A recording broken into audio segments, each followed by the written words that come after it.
Welcome. For those of you that are new to my space, welcome. For those of you who have been with me either here on this page or on my previous page for a live before, welcome back. My name is Kelsey Kenry, and I am a coach for women, helping them get the breakthroughs that they need to reach their full potential.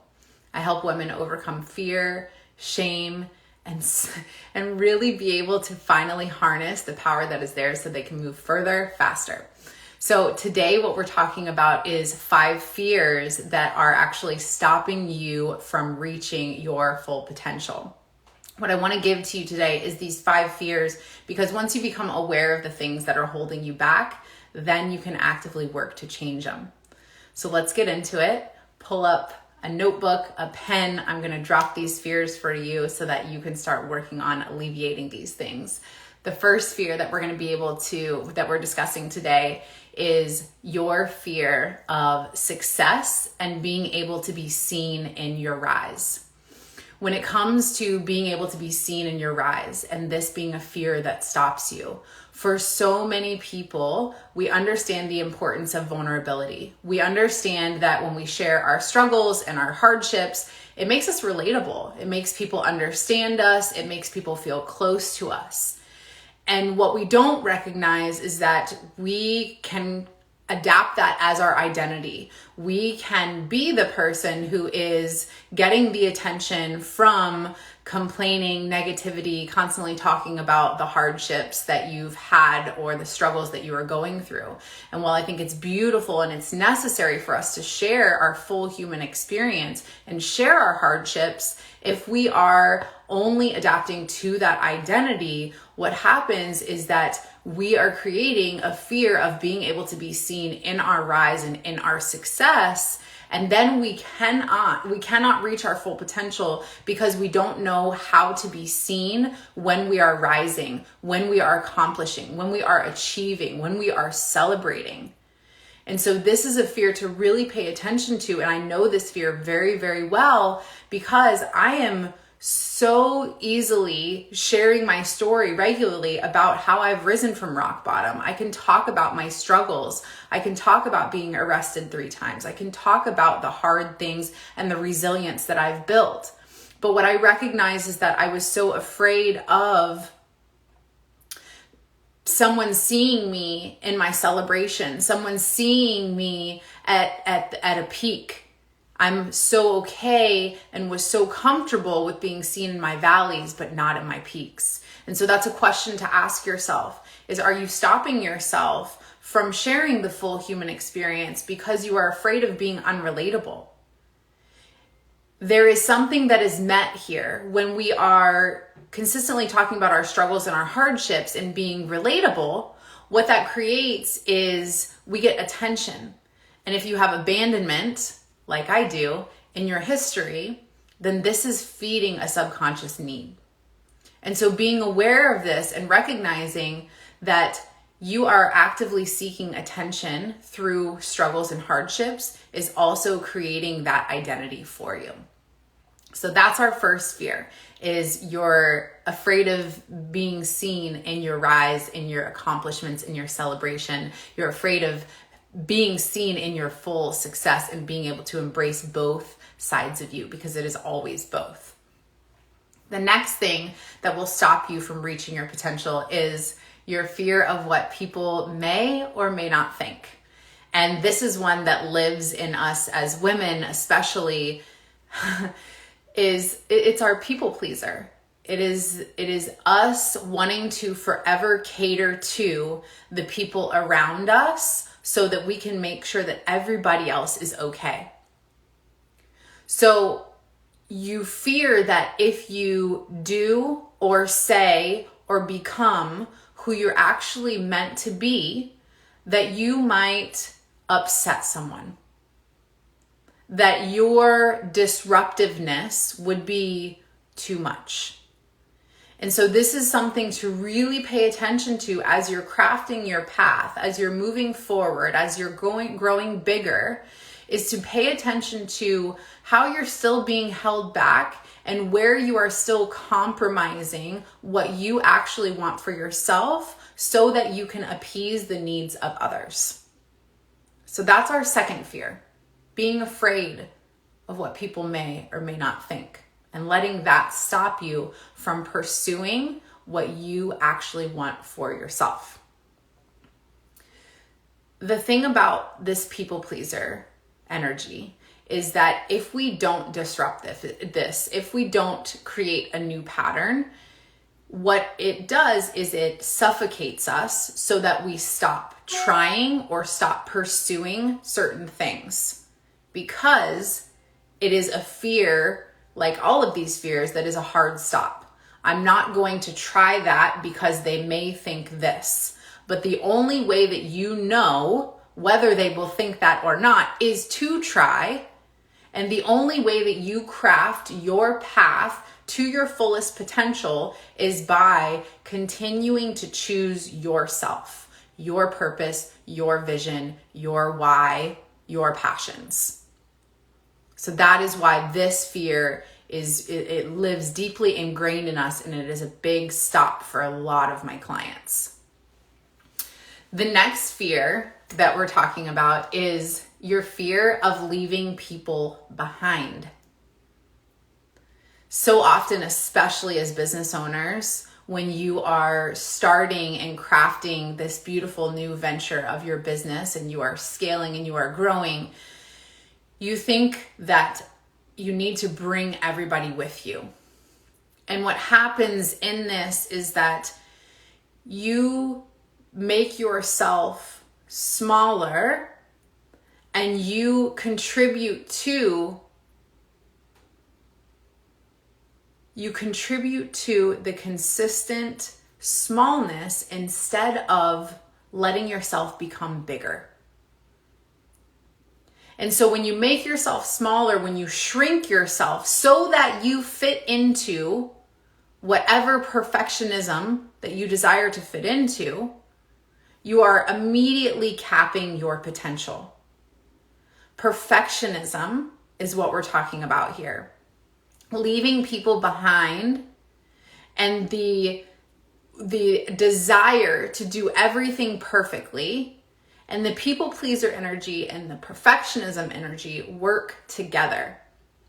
Because not only do you want to make sure that everybody else is okay, you also want to make sure that everything that you do it right.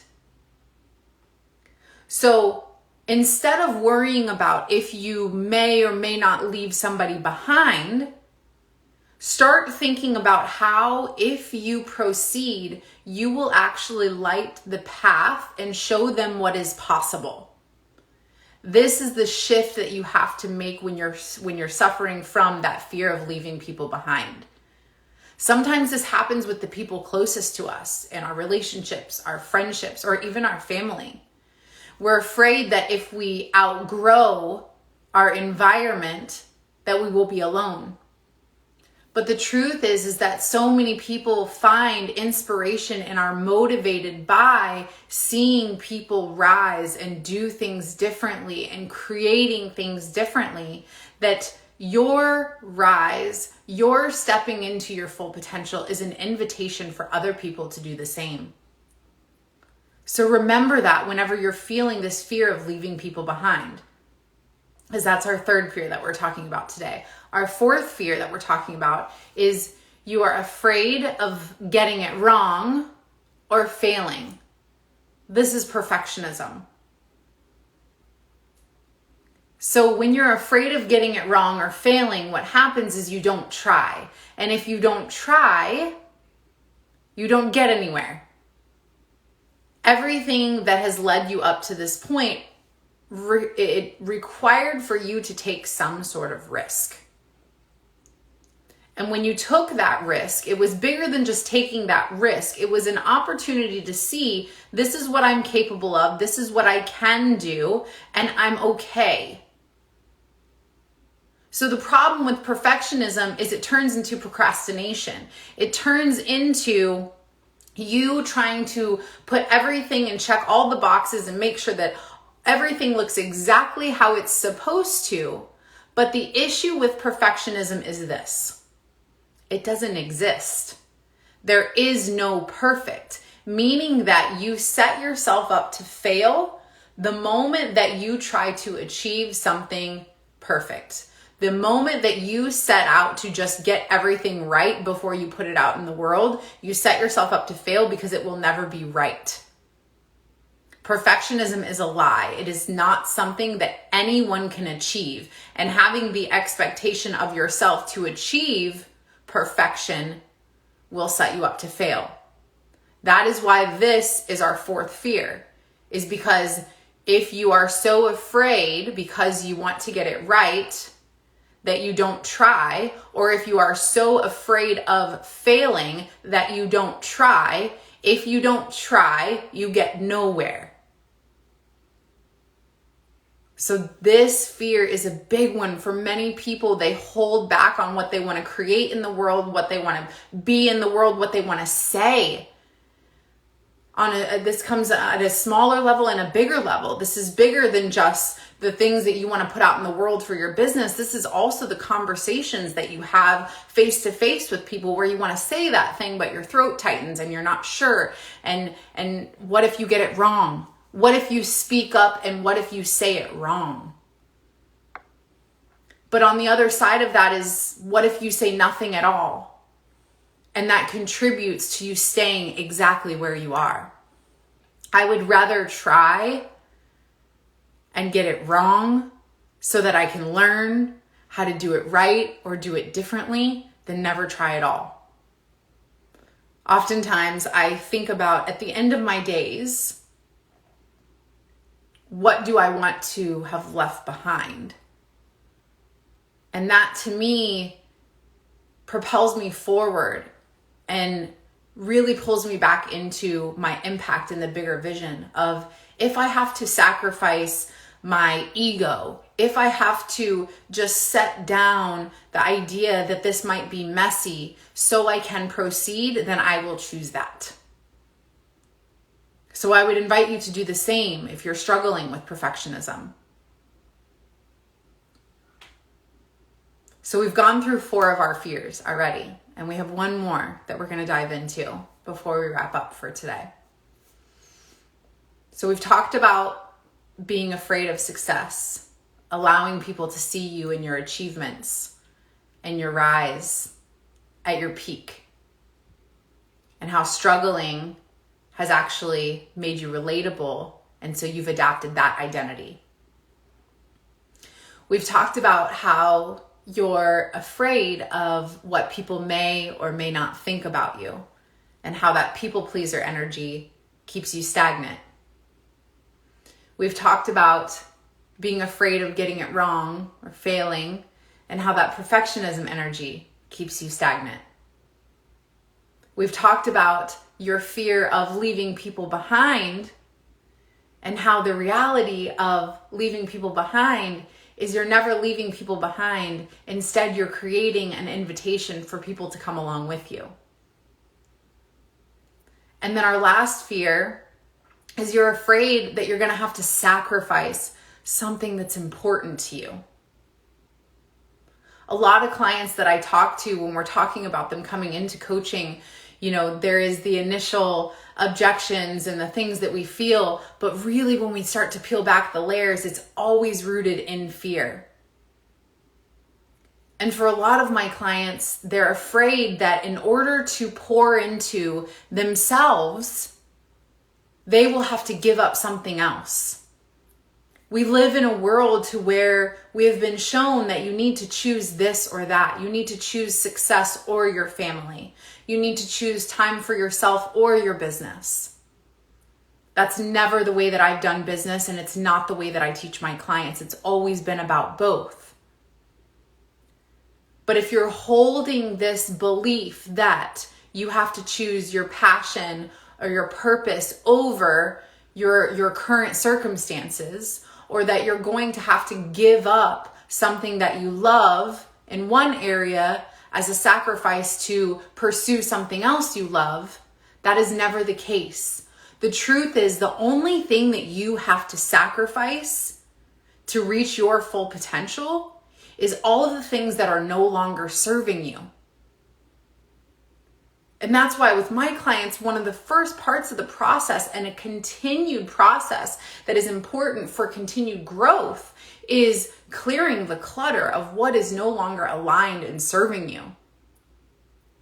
Your fear of having to sacrifice one passion or love over another is stopping you from reaching your full potential because you're not, again, giving yourself the opportunity to try. What if you did it differently? I have 3 small children that I want to spend time with every single day. I also have a business that I want to pour into every single day. I also have mental and physical health that are important to me to take care of so that I can be present for both of these things. But how do I hold all 3?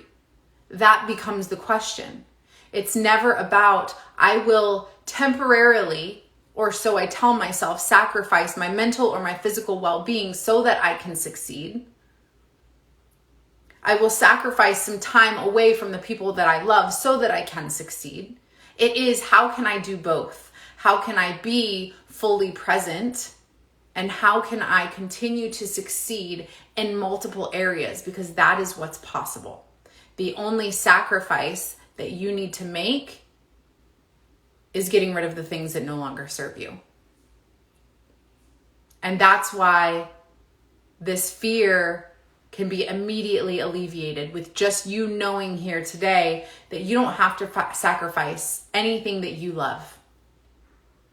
Nothing that you love has to be sacrificed. If you make that sacrifice, that is a choice.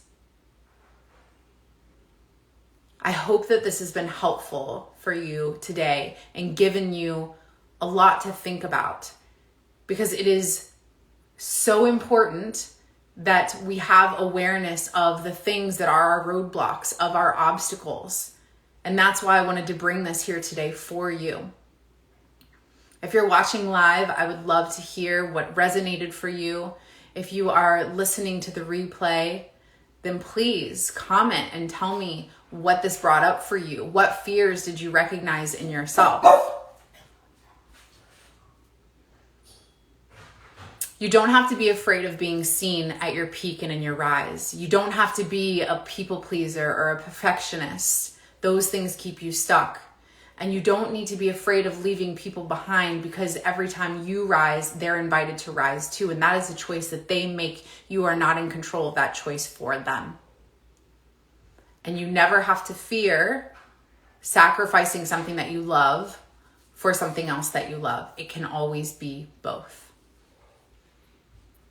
So thank you for listening and being here today. I hope this is helpful for you. I'm looking forward to a conversation on what really resonated for you and which of these fears you recognize in yourself.